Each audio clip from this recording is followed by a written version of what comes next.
Betul, setuju. Cuma nak mencuit sikit Tuan Nazir tentang persoalan yang membongkar-bongkar ni. Sampai sampai tahap Rafizi lah, pasal Rafizi ni.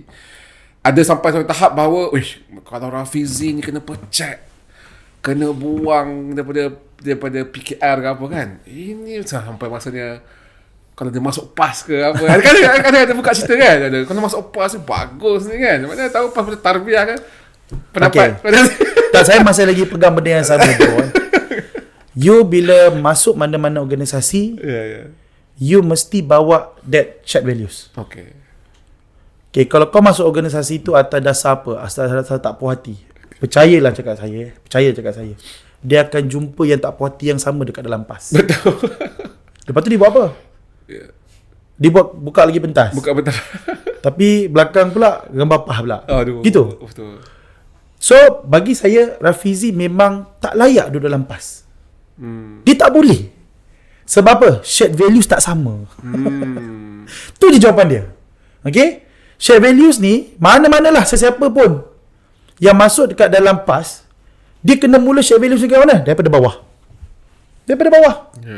Dan saya bukanlah nak letak, nak sebut mana-mana nama lah. Nama-nama pemimpin-pemimpin besar yang duduk dalam PAS dan sebagainya yang sedang mungkin belajar shared values ni. Okay, contohnya Tan Sri Anwar Musa sebagai contoh.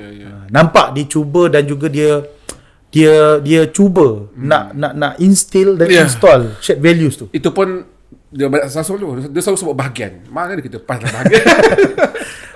Nak install. Tapi okey lah, kita rakyat. Tapi itu point dia. Itu antara contoh-contoh pemimpin-pemimpin luar yang mungkin ada nilai yang dibawa dalam organisasi lama. Dia UMNO sebagai contoh. Masuk dalam PAS, yes, you kena belajar. Okay? Dan saya rasa mungkin adalah similarity shared values UMNO dan PAS ni tentang perjuangan dan sebagainya yang mungkin memudahkan sikit kerja Tan Sri Anwar Musa sebagai contoh lah. Ada banyak lagi contoh lain, Dr. Sri Syahidan Kasim dan sebagainya.